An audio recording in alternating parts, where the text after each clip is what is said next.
Welcome back to Local Decision 2020. I'm Rusty Ray, and we're joined now by candidate for State House out of District 37A, the Republican Ken Wendling, also Spring Lake Park City Council member. Thank you for being here. Thank you for having me.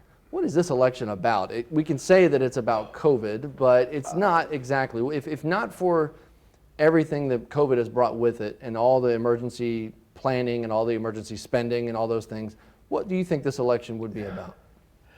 Well, COVID did add a big pile of things on there. The economics of that's going awry. It's we started out with a $2 billion surplus, projected surplus, and now we're projected to be $2 billion in the hole. And there's some that I saw that was up to $5 billion that we were behind. COVID has been a thing, whether it's some people are anti-maskers, some people are, you have to, keep your distance, you got to wear your mask. Unfortunately, I have a sinus infection and I can't wear a mask. I do when it's absolutely required to go to grocery shopping or something, but COVID is it a virus? Is it as deadly as they're saying that it's supposed to be? We did have people expire, die from this thing, but is it all old age people? Was it young people? But COVID has affected the state economy. We have to bring back our businesses. We have many businesses are suffering. There's some businesses that are doing better because they're making things to be in our everyday lives. Do you feel like there are specific things that the state government can do to continue to help bring that back? And is it time to start bringing it back more quickly? Yes, it's time to bring it back more quickly. It's as I don't want to see taxes increased. We have to bail out some of the business. We got the CARE Act that our cities in 37 got, Blaine, Coon Rapids, and Spring Lake Park. We handing that out wisely to businesses that were really suffered because they had to close down for 4 months, 5 months. Then they had to go in and build walls, partitions, patios, and such like that. So we have to bring back our economy. It's not going to roar back. I don't think it'll be as bad as 2008 with the housing boom, but this affected everybody. There's a lot of people, losing their houses because they couldn't make payments. The stimulus that the government gave, the federal government gave, and the state government gave did help, but we have to bring our economy back. Do you feel like all the efforts against COVID so far have pushed aside issues that the state should have been focused on that were pressing? Yes, it's without COVID, I think we would have, who knows, you can't look at a crystal ball and figure out what's going on. It was a projected $2 billion.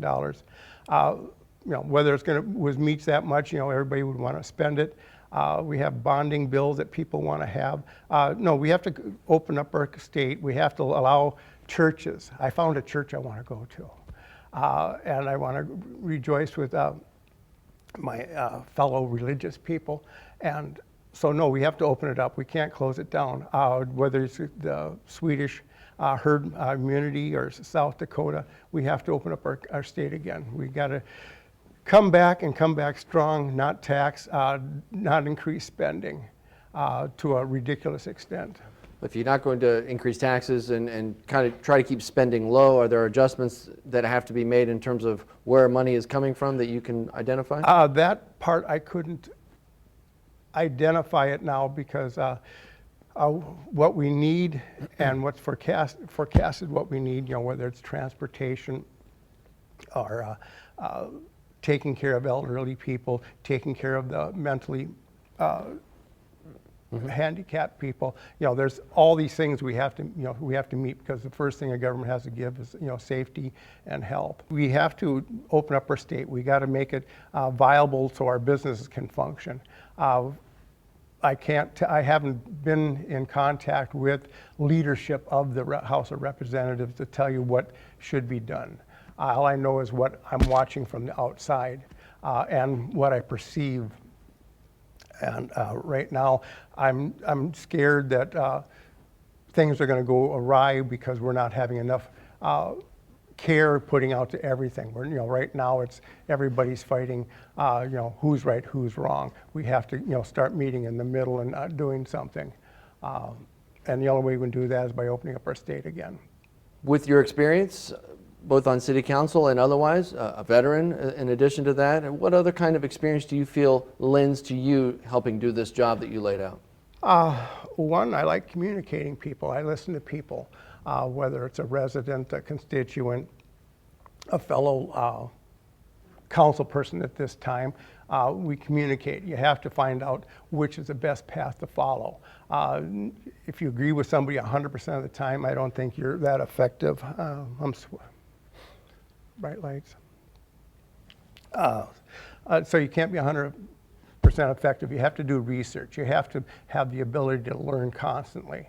You just don't take one side of the story. You got to sit there and look at the other side and then figure out what you're going to do. A skill learned through your years on the council and other things? Well, just in life. I mean, I'm a history nut. I like seeing what we did in the past, and because if you, was it Santana that said, if you don't, learn by the past, you're going to do it again. So no, things are always going to stay the same even though they change, because the same problems are going to happen time and time again because they have either forgotten or they didn't pay attention. Are there any particular needs for your district in your part of Anoka County and otherwise that you feel that you can help elevate that aren't being elevated right now by the incumbent? I know I can, transportation is going to be the biggest thing. Up in the northwest corner of Anoka County, they got funding for Highway 10 up there in Ramsey. We would have liked to seen Highway 65 done, 10 years ago.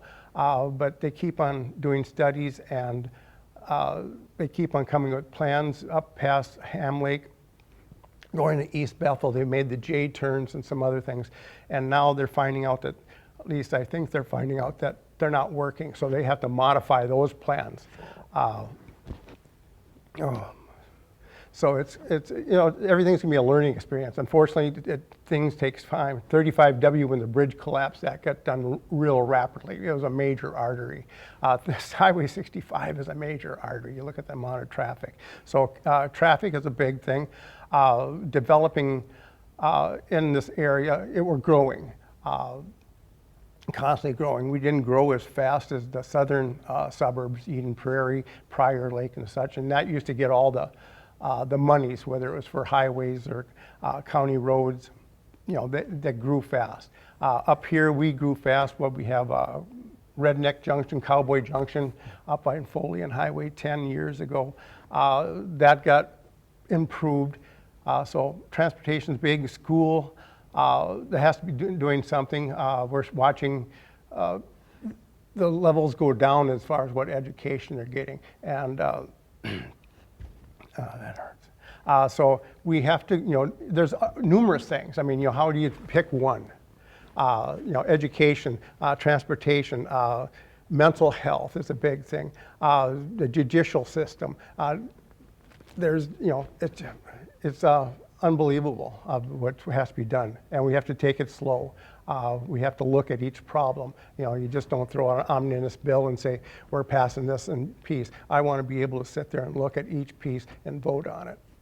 Is there anything about any changing demographic or the makeup of the folks who have moved into your district or have settled in your district that you can reflect? We've changed. I've lived lived in this area since 1959.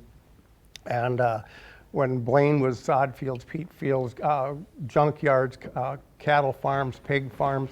Coon Rapids was scrub forests or scrub trees, and now you look at the communities and they've grown. As far as the demographic of different peoples coming in here, whether they're from the Middle East, Asia, or wherever else, we've grown. We're finally become a community of mixed people, which is a good thing because we all have different ideas and we have to listen to those other ideas. Can that be, in your opinion, better reflected with the makeup of the state legislature, or are there any more specific issues that could be brought to the attention of the state legislature? It's the areas. the area and those things are changing. We have to bring more people in to be more vocal. A lot of people just, it's my life. Well, you could take a sibling, that says government's government. There's nothing I can do to change it. Well, you have to get involved to make changes and get your ideas that you think are more apropos for our communities. And that's why we have to get other people involved. No, I like the way the Anoka County SD 37 has changed. Ken Wendling, thank you for your time today. We appreciate it. Okay, well, thank you very much.